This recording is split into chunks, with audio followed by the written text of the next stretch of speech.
A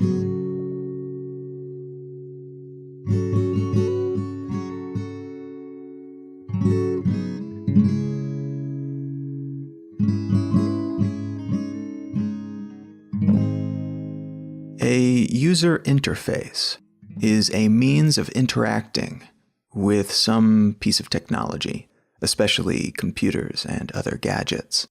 These user interfaces, or UIs, are made up of triggers and switches and visual and auditory cues, and ideally allow for intuitive control over the technology in question by its human user and comprehensible data provided to that user as to what's happening on the other end. The graphics on a smartphone app, then, are visual components of a user interface, which allow you to control the software that has been packaged as a downloadable app. The buttons on your Bluetooth speaker are also part of a physical user interface that allows you to control that device, while the different tones the speaker emits when you power it up or down are an auditory component of that user interface. A website's UI include the buttons, the text, the forms you might fill in, the overall layout of the page, how that information is presented, in what order, what colors and shapes and sizes and images help you navigate it, and so on. Most UIs help us make better use of these tools, most ideally allowing us to benefit from them without even having to consciously think, okay, this button is bigger than that one, so it's probably the button that will allow me to do what I want to do next. Great UI blends into the background, and we simply just know intuitively what to do without needing to completely think through why we know that's how to accomplish what we want to accomplish. A dark pattern is a trick used by some software developers and developers of other tools that make use of user interfaces to make us do things that we would otherwise not do. Our propensity to intuit what these designs are telling us are used against us, rather than allowing us to accomplish the exact ends that we hope to accomplish. So rather than following a website's visual cues to, for instance, buy the exact thing we want and then check out, as we're accustomed to doing, we are tricked into also subscribing to their newsletter and buying expensive insurance for the product that we are purchasing. These dark patterns are so devious and effective because they do often go completely unnoticed until perhaps months later, when we happen to check our bank statement and find that we are still paying for a subscription that we certainly unsubscribed from. As a result of this subtlety, dark patterns have become immensely popular, and there are entire brand categories that rely almost completely on them to continue growing. The Columbia House CD mailing scheme back in the 80s and 90s made use of these tricks before software signups were the norm. They made use of small print that they knew no one would read and that they incentivized people to not read. That informed subscribers that they would continue to be sent music of Columbia House's choosing each month and continue to be charged unless they opted in to choosing their own music each month. If they decided to unsubscribe from the service, the process was as cumbersome and tedious as possible, requiring a great amount of time and effort and patience to get all the way to the end. A similar process was used as early as 1927, when a mail-order book club decided to preemptively bill their members each month for the book of the month if that member neglected to opt out, to say, I don't want it, each and every month. Many issues we have with subscriptions in apps and even customer service lines, which always seem to be overwhelmed or manned by negligent or uninformed customer service representatives who are unable to help us solve our problems. These are not accidents or the result of neglect on the corporate side. In a lot of cases, these systems are intentionally set up to be slow and meandering and confusing, with frequent disconnects and a whole lot of unsolved problems that are simply not worth your time to follow up on. Because if you're able to buy exactly what you want to buy and nothing more, that hurts the bottom line of these companies. If you're able to unsubscribe easily from their CD subscription service, that hurts their bottom line. Dark patterns introduce frictions which are good for business but bad for users. And the creativity displayed in developing some of these frictions has been truly impressive, if also fairly immoral by most users' standards. The website darkpatterns.org is an excellent resource for this type of information. In addition to having a wall of shame, which puts on display some of the more brazen examples of dark patterns used by companies both large and small, it also has a handy list of broad categories of dark patterns that you most commonly find today. And these include the bait and switch, where you attempt to do one thing, but you somehow end up doing another thing instead. And disguised advertisements, where advertisements are disguised as some other type of content, like an article or a product, or even as some type of navigation, which then tricks you into clicking them, which they then benefit financially from. There's forced continuity, which is a trick that is seen most frequently today in free services that keep going after the free trial and they start charging you, but without making it clear what you're signing up for and what you're getting, or even that you're still signed up in some cases.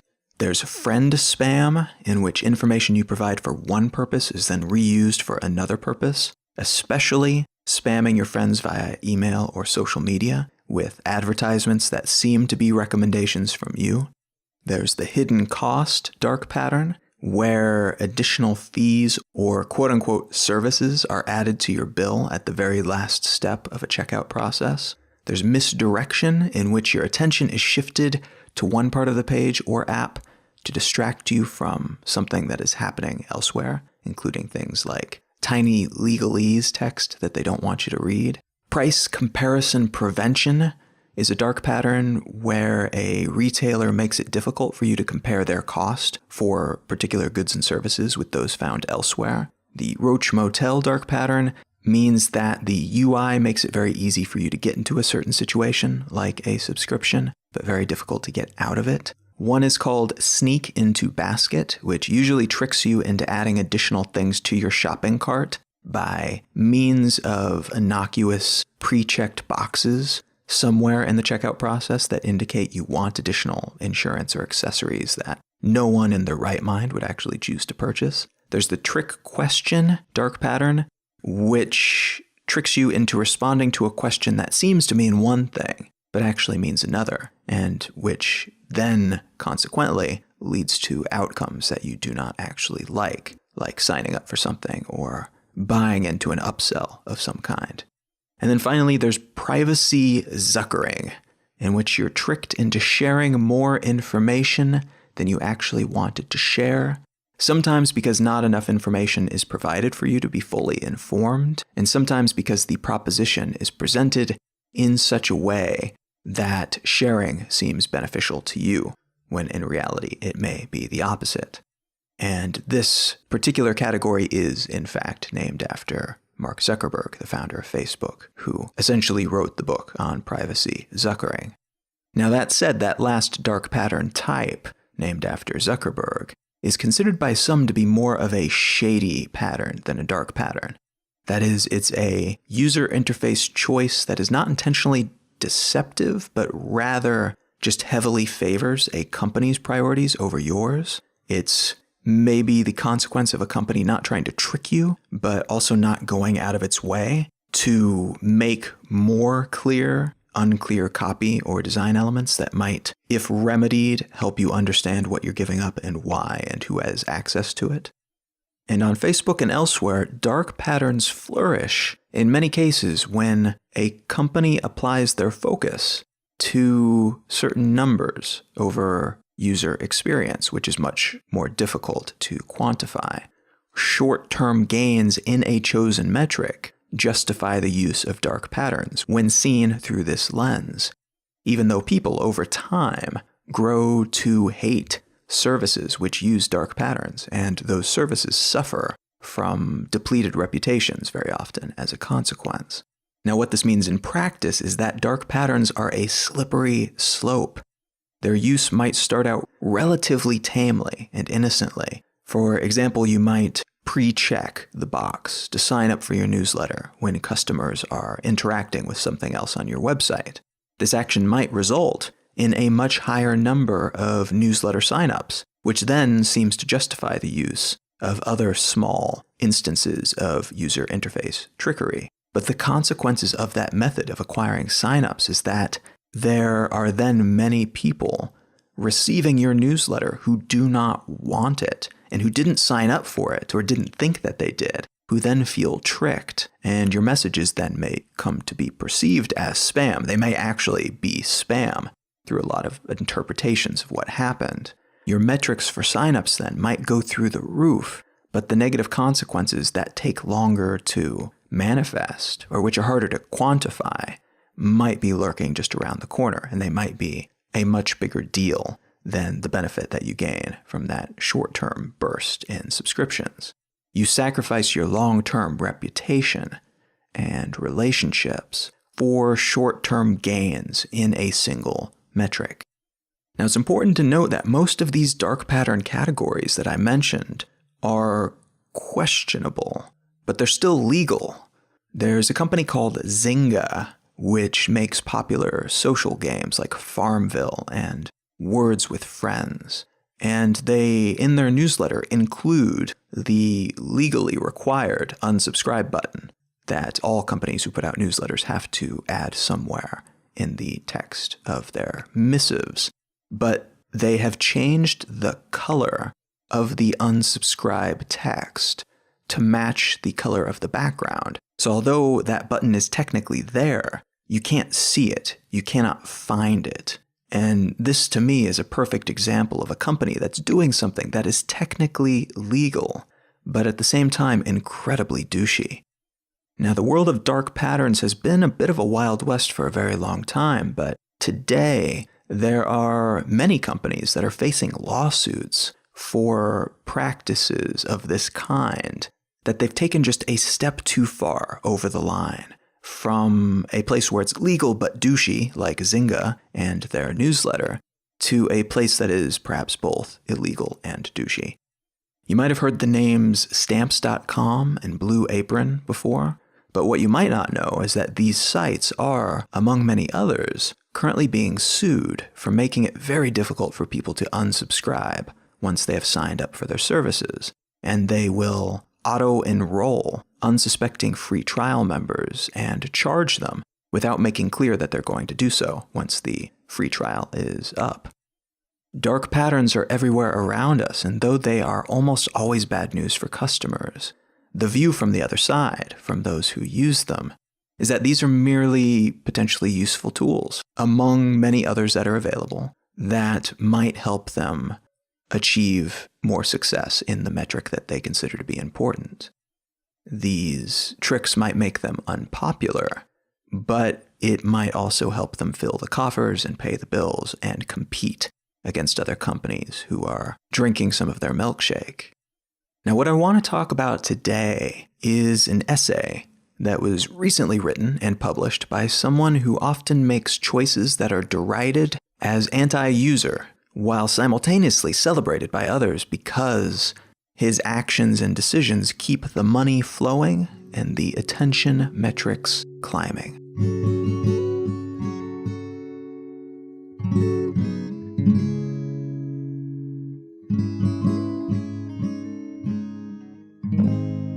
You're listening to Let's Know Things.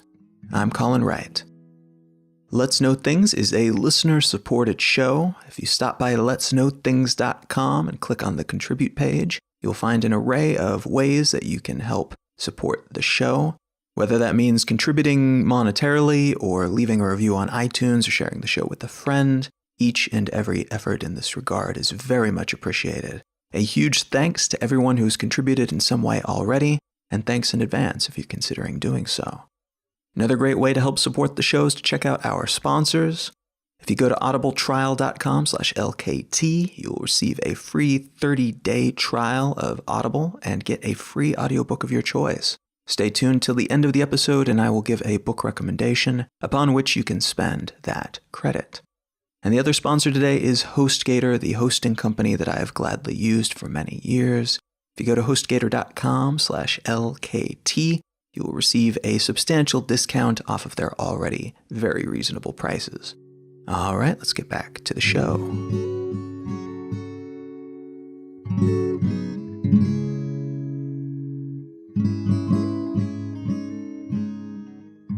The piece I want to unspool today isn't news in the sense of being an article published by a journalistic entity. It's almost more of a blog post, really, though it is one that was published by one of the most influential people on the planet today. On February 16th, 2017, Mark Zuckerberg published a 6,000-word update to his Facebook wall, a piece that is entitled Building Global Community, but which many tech reporters have come to call the Zuckerberg Manifesto. And if you go to the show notes, I will link directly to this post, and I'll also link to a Recode article that quotes it in full in case you are not on Facebook and still want to read it. Now, this essay is fairly expansive in its reach, but most of what it covers ties back to the broader topic of how we build and manage communities today, and how we will do so in the future.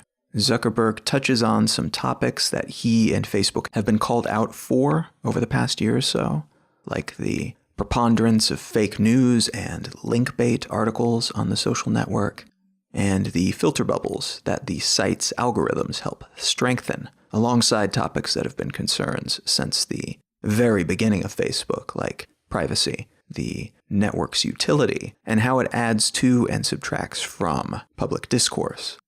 I think it's worth noting a few quick facts about Facebook to set the stage for this discussion. Facebook Incorporated was founded at the beginning of 2004. In 2016, it brought in over $26 billion in revenue, almost half of which was profit. The company employs over 17,000 people as of the end of 2016, and it also owns Instagram, WhatsApp, and Oculus, the VR company, among many other properties. As of February 2017, it is the third most visited site in the world after Google and YouTube. And as of the beginning of 2017, they have nearly 2 billion, I want to say 1.86 billion, something like that, monthly active users. So that's not including the inactive ones. That's almost 2 billion people that log in every month, and 1.23 billion that visit Facebook every single day. Now, the majority of Facebook's revenue is from advertising. Somewhere around 95% of what they bring in is from advertising, and 84% of that 95%, as of 2016, is mobile advertising. So a quick synopsis of their business proposition might be that in having built what amounts to the new phone book, which also serves as an online social commons, the new place where everyone gets together and lives online, and a place where most people spend at least some time daily, Facebook has been able to build massive revenue streams from advertising, which has allowed them to continue to expand and increase the amount of content, the amount of product, essentially, that's on their site, into which they can then inject more advertising. So it is a beneficial cycle in terms of generating more of everything, but also allowing them to have then more content real estate upon which to build billboards. To some, this revelation that Facebook is increasingly expansive and wealthy and influential is bad news. To them, Facebook is the gutter of the internet, and it's filled to the brim with annoying ads and trollish users and clickbait that makes us all dumber for being exposed to it. It's a distraction. It's a waste of time. It's one of the worst things about the modern world. And frankly, I think there could be some truth to many of these complaints, but by the same token, Facebook has also been a huge driver of the modern internet. Small businesses and individuals have been able to bang the drum for their products and services and other causes by using free pages rather than comparatively cumbersome websites that cost a whole lot more time and effort to generate, not to mention to promote. They've allowed us to connect with each other for better and for worse, but we can connect more easily and intuitively than ever before, and for free, using text and video and passive updates on our profile wall. Because of Facebook, we all know each other's birthdays when we need to know that information. And we know about each other's milestones, when someone has a kid, when somebody gets married. And we stand very little chance of ever losing touch with anyone, even somebody with whom we had the most transient of relationships that we met in passing 5 years ago. The chances of reconnecting with them at some point are very high because of Facebook. The world, in many ways, has been made smaller, not just because of social networks, but because of Facebook in particular. Now that said, like with most things, it is important to recognize both the good and the bad when it comes to Facebook, because both are important, and neither extreme tells anywhere close to the whole story. A simple example of this, which I've mentioned on the show before, is that Facebook has endeavored to offer free mobile internet to people in developing countries, which allows anyone with a phone or access to an internet-enabled device of some kind to benefit from the connections and resources that online ecosystems grant them. Now, this is a big deal, especially in places where simple subsistence is an issue, and even relatively paltry sums cannot be spared to be spent on internet access. But these efforts, while valuable in many ways, also have a downside. Internet neutrality supporters warn that Facebook gives free access not to the internet as a totality, but only to Facebook and their partner services. So as a consequence, those who receive this free quote-unquote internet are actually being funneled into a walled garden that blocks them from accessing anything not provided to them by Facebook and those who have paid to reach this audience. This creates a huge conflict, as Facebook could then, in many ways, shape the reality and worldview of those who use its services and are blocked from all other services. In some countries, among some age demographics, Facebook is already considered to be the same thing as the internet if you ask somebody what the internet is. To them, it's Facebook, and that's it. The rest of the web and all other services, including all those which might compete with Facebook's dominance and worldview, remain inaccessible on the other side of the at times beneficial but very real wall that they have erected. And conflicts of this kind, this push-pull, this good and bad, can be found in absolutely everything that Facebook does. So it should come as no surprise that Zuckerberg's new manifesto has been greeted with something less than enthusiasm by a good-sized portion of the tech world.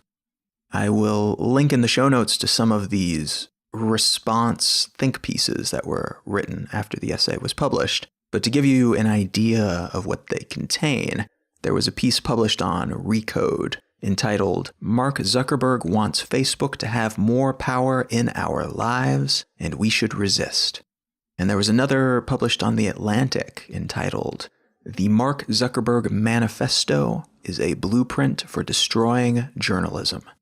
Now, a lot of these pieces have focused on individual elements of this essay, or in some cases, summarized and averaged in a way that I think leaves out a lot of important details.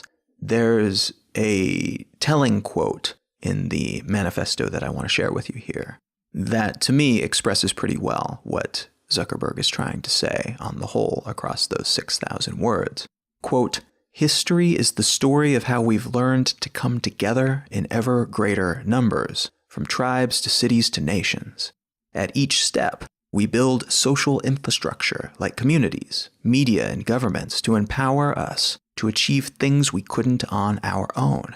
Today, we are close to taking our next step. Our greatest opportunities are now global, like spreading prosperity and freedom, promoting peace and understanding, lifting people out of poverty, and accelerating science. Our greatest challenges also need global resources, like ending terrorism, fighting climate change, and preventing pandemics. Progress now requires humanity coming together, not just as cities or nations, but also as a global community." End quote. If you've been listening to this podcast for a while, you might notice some similarity there to what I've said in the past about community and technology. It's a vaguely utopian ideology or conception of where things could go, but with a realist bent to it. The idea is that we have the potential to do a lot with what we already have, but we have even more potential to achieve even more, all of these hopes and dreams, with all the things that we've got coming down the tech pipeline. But in order to benefit from all of these technologies, to reach all of this potential, we need to manage our resources correctly, and we need to organize well and better. We need to figure out how best to apply these new powers of ours. So much of the time that I spent reading this essay, I felt myself nodding my head approvingly, agreeing with a whole lot of the broad concepts that were presented. But that said, one of the main critiques that I have seen about this essay, and essentially everything else that Zuckerberg has ever said or written, is that to him, the solution to everything is more Facebook. Having trouble with armed conflict in your region? Facebook can help you identify more with the enemy and declare yourself safe while visiting dangerous cities, and help you work out your problems across borders before violence can be sparked. Is Facebook destroying your business model? Don't worry, Facebook to the rescue. It will provide you with new platforms and advertising revenue streams to replace those that you are losing to Facebook. Facebook, in short, is always ready to apply some Facebook to your problems, even in the cases where Facebook is responsible for some or most of those problems. And I mean, that makes sense, right? If all you have is a hammer, all of your problems start to look like nails. We use the tools that we have available, and we will very often, subconsciously, reframe the problems that we face in terms that allow us to leverage our available solutions. And to be honest, a network like Facebook is kind of a Swiss Army knife when it comes to capabilities. Can it help reduce the number of armed conflicts around the world? I can't completely rule that out, frankly. Things like capitalism and democracy, flawed as they can sometimes be, have been shown to reduce the number of armed conflicts in areas where they take hold. So why not a social network? I can't say for sure that internationally networking citizenry will not have a similar or same effect to these other trends, these other social movements that have taken hold and had massive positive impact.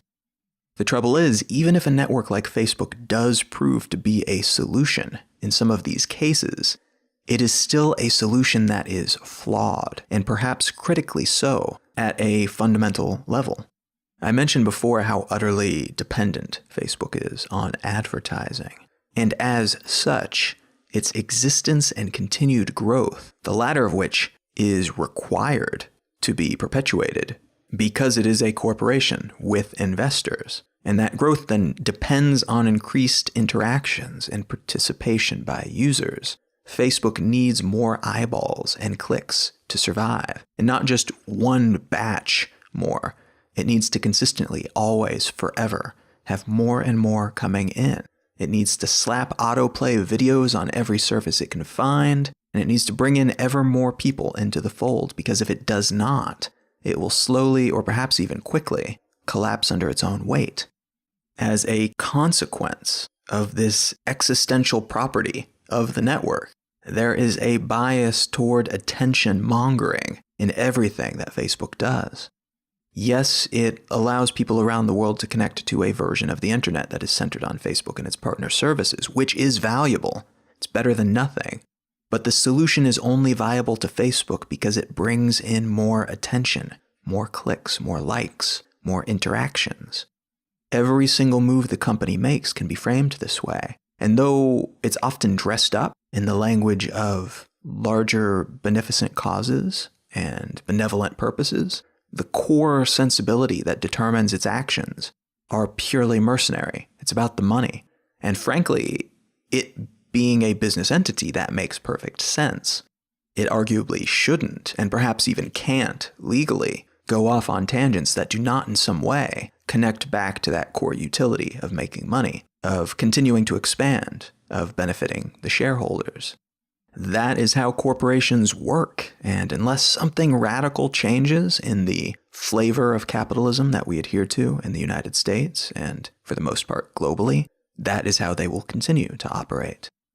And so I don't bring this up to complain that they are fixated on making money over at Facebook.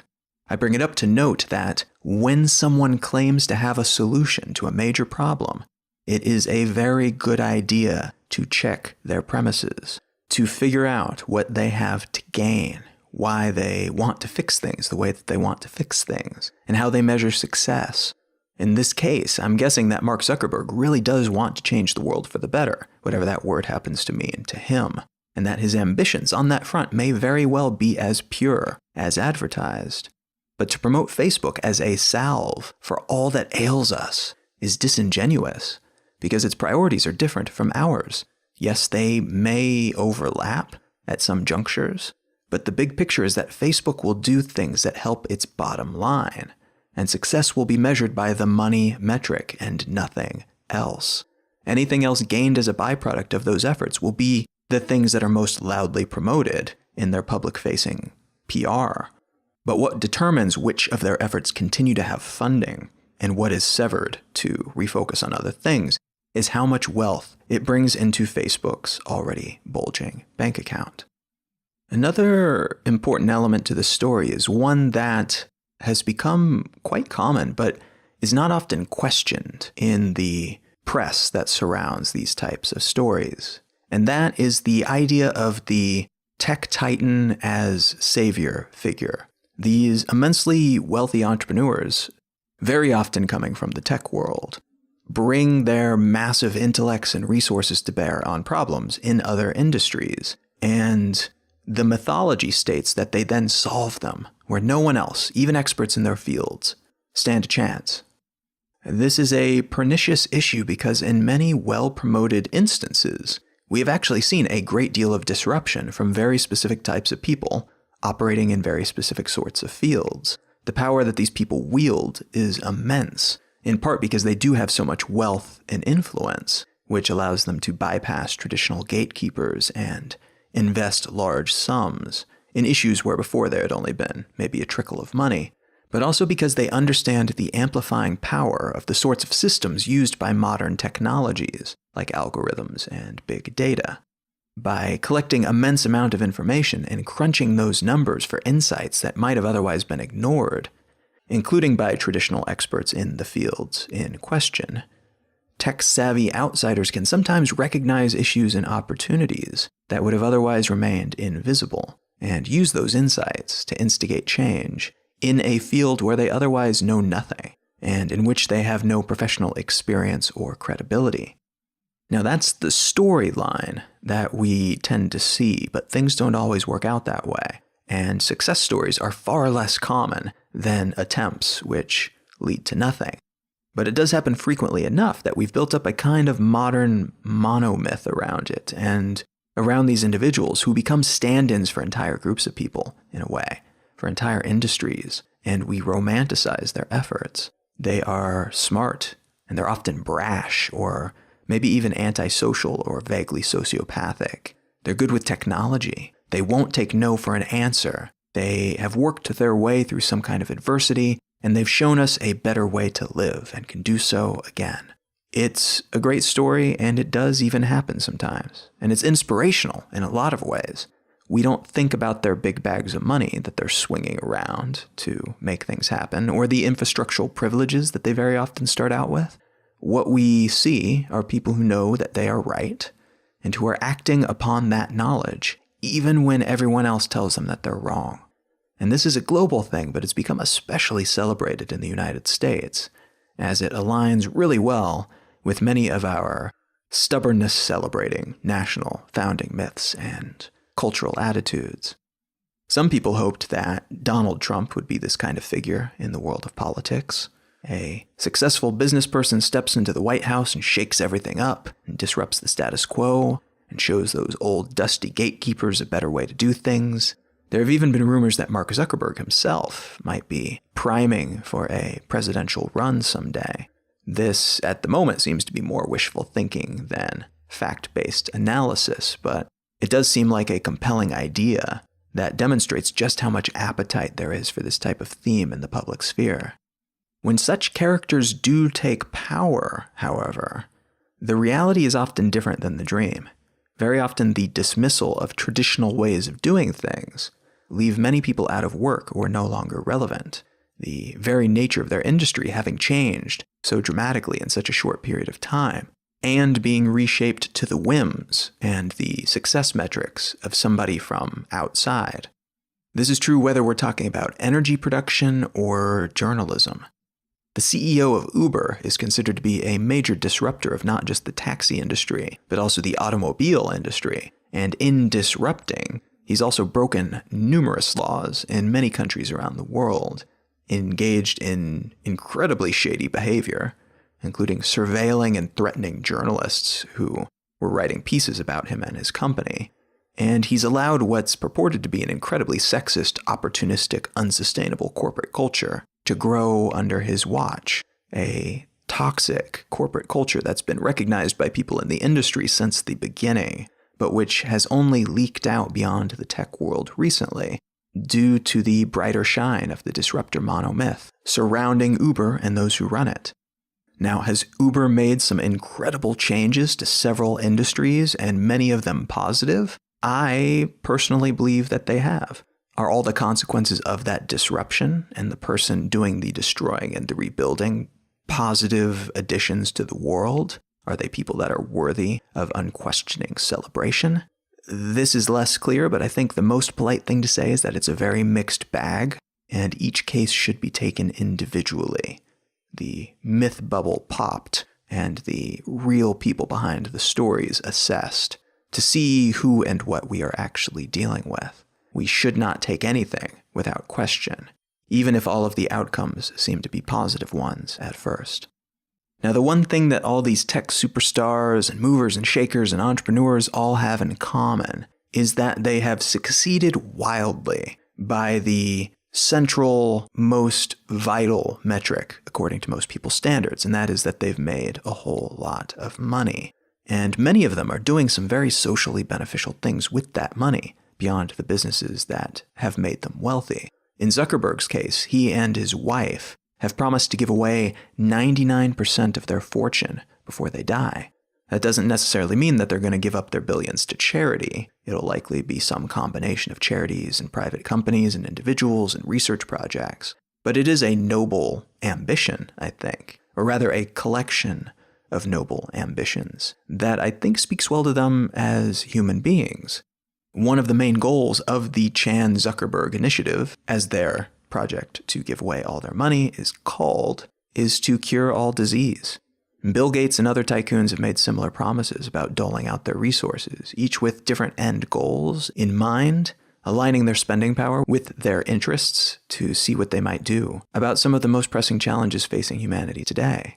Which again seems to speak well about these people as human beings. But again, it's important to remember, even as we celebrate such acts, that having money doesn't make a person any smarter or wiser or more moral than anyone else. A lot of respect that we have for people who set audacious goals and have shown themselves capable of earning large sums of money evolves into something more like worship, and we resultantly turn to them as we decide not just how to make money, which is something that they undoubtedly know something about, but in how we live, in how we prioritize, in how we find meaning. Mark Zuckerberg could certainly tell you a thing or two about starting a tech company, but is he the person to ask about how to have successful interpersonal relationships? Is he a credible source if you want to learn more about international politics? Probably not. But if he did step into either of these fields and start doling out information about them and giving his opinion on them, he would benefit from something that in sociology is called transference, which is the human tendency to transfer our respect for someone when it comes to one facet of life to our perception of their credibility in every other facet that they might step into. Transference is why we listen to stressed out technologists when they tell us about their meditation regimens, and why we grant extra credibility to reality show hosts who want to run for president. Any of these people may, in fact, have a preternatural capability in these other spheres of life, but we have no rational reason to believe that is the case, except that we kind of want it to be true, because it fits with that monomyth. We want disruption. We want to see big data and algorithms applied to education and fine art, even when the results might be less successful than what existed before, except by the metrics that these machines and software and the people using them understand and prioritize. And those metrics, again, do not necessarily align with the metrics that matter in that particular industry or field or to other people. Money might be a vital metric in assessing who is doing well in business, but it is less relevant in determining who espouses the most beneficial ethical principles and who is the most fulfilled and happy with their life. The last topic I want to touch on is something that's alluded to in Zuckerberg's manifesto, but which isn't stated overtly, or at least not as overtly as I think many of the think pieces written in response to the essay seem to think that it is. It's the idea of using social media or social media-like systems and platforms and tools as a component of governance and of democracy. Now, this is not a new idea. Back in 2012, Iceland attempted a fairly radical experiment in which they crowdsourced a new constitution for their country. After the 2008 economic collapse, politicians in Iceland were more than a little discredited, and the concept of the citizenry writing their own brand new constitution had a lot of vocal public support. They collectively came up with a multi-step process, the first of which was to bring together a representative group of 950 people for an initial forum to determine which general principles and values they would like to see represented in the document. Next, 25 non-politician citizens were drafted to filter these general values and principles and to put together a rough document, which then went through 12 iterations, each of which was published on Facebook and Twitter for feedback from the larger population of the country. This process resulted in around 3,600 comments, which led to about 360 firm suggestions. Among these suggestions, and one of the few to make it into the final document, almost completely unchanged, was Article 14, which states that Icelandic citizens have a human right to internet access. The finished document was approved by 2/3 of Icelandic voters in October of 2012, but was eventually stalled and then dropped in 2013. Among the reasons given for the failure of the bill, which would have brought the crowdsourced constitution into effect, was that the representative groups seemed thrown together with no reason given for why there were 25 people in the second group instead of 100 or 1,000, and that the pushback against professional politicians and lawmakers had led to numerous flaws in the document, some in structure and some in wording, that would have resulted in a guiding set of principles and laws that actually caused more problems than they solved. In short, the concept was strong, and the process was exciting, but it was also, compared to other constitutions meant to be put into legal force, the work of amateurs. Which was kind of the point, of course, but it goes to show that although there are benefits to sometimes having outsiders participate in and even upend industries and practices, it's not always the panacea we hope it will be.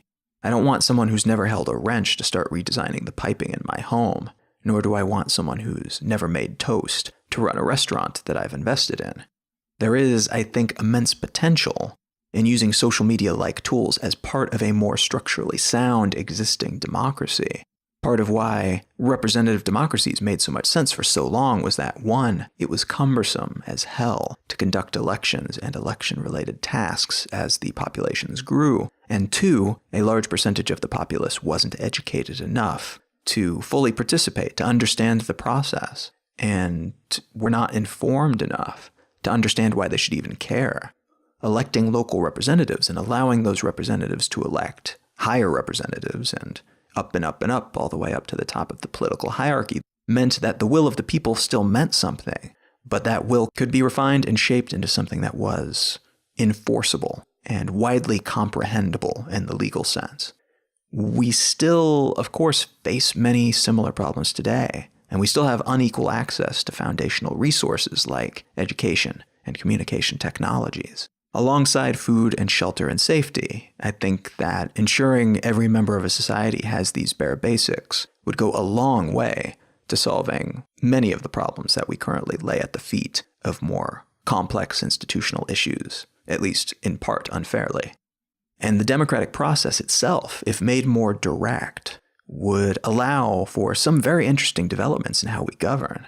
Much of what many people complain about when it comes to modern Western democracies is not the general principle, but all the bureaucracy and clutter that's in between the citizenry and the actual application of what they decide. It's the lobbyists and the partisan propaganda. It's the gerrymandering. It's the political aristocracy. It's all the middlemen and the legal plaque that's built up on our system over the years. Now, these issues have not been easy to solve, not because they are unsolvable, but because they're firmly entrenched and in many ways powered by the very systems that they obfuscate. Returning more direct control of the election process while maintaining fundamental political infrastructure would allow us to continue to benefit from professional knowledge while also removing some of the most corruption-laden aspects of our democratic system. Would this be tricky to monitor?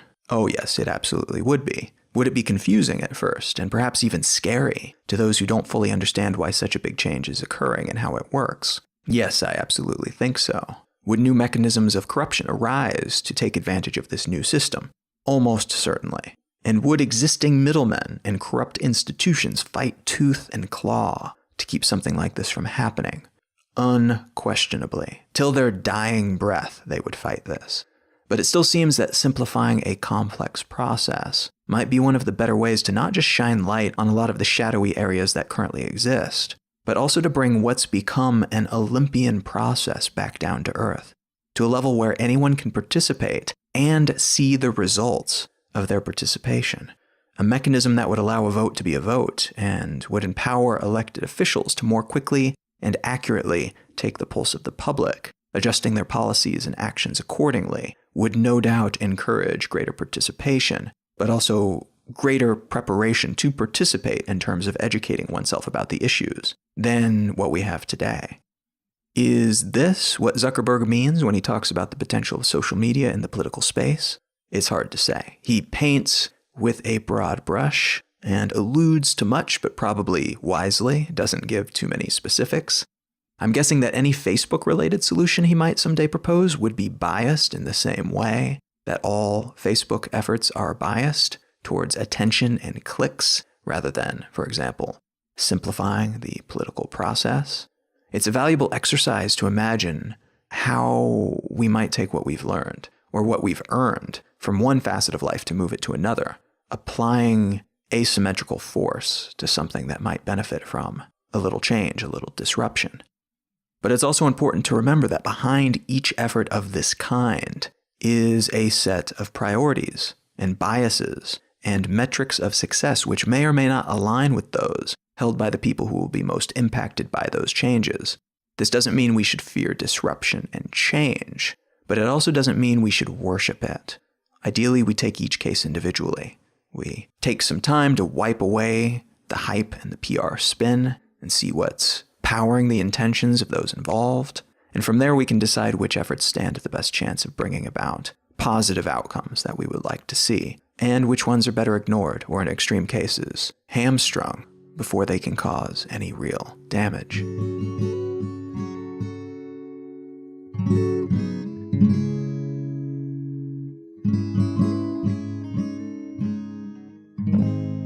This episode and every episode of Let's Know Things is brought to you by its wonderful listeners. If you are enjoying the show, consider stopping by letsknowthings.com, clicking on the contribute page, and you will find there an array of different options, different ways that you can help support the show. You can leave a review on iTunes, you can share it with a friend or social media, you can contribute monetarily. Any and all efforts are very much appreciated. Thank you so much for helping support this podcast. I love putting it together each week, and I love that there are people out there who are enjoying it enough to go out of their way to help support it. Thank you very much for that. Another great way to help support the show is to check out our sponsors. The first sponsor today is Audible. I listen to audiobooks when I go on road trips, when I'm cooking, and Audible is the world's largest collection of audiobooks, a couple 100,000 books in their collection. And if you go to audibletrial.com/LKT, you'll receive a free 30-day trial period for Audible and a free audiobook of your choice.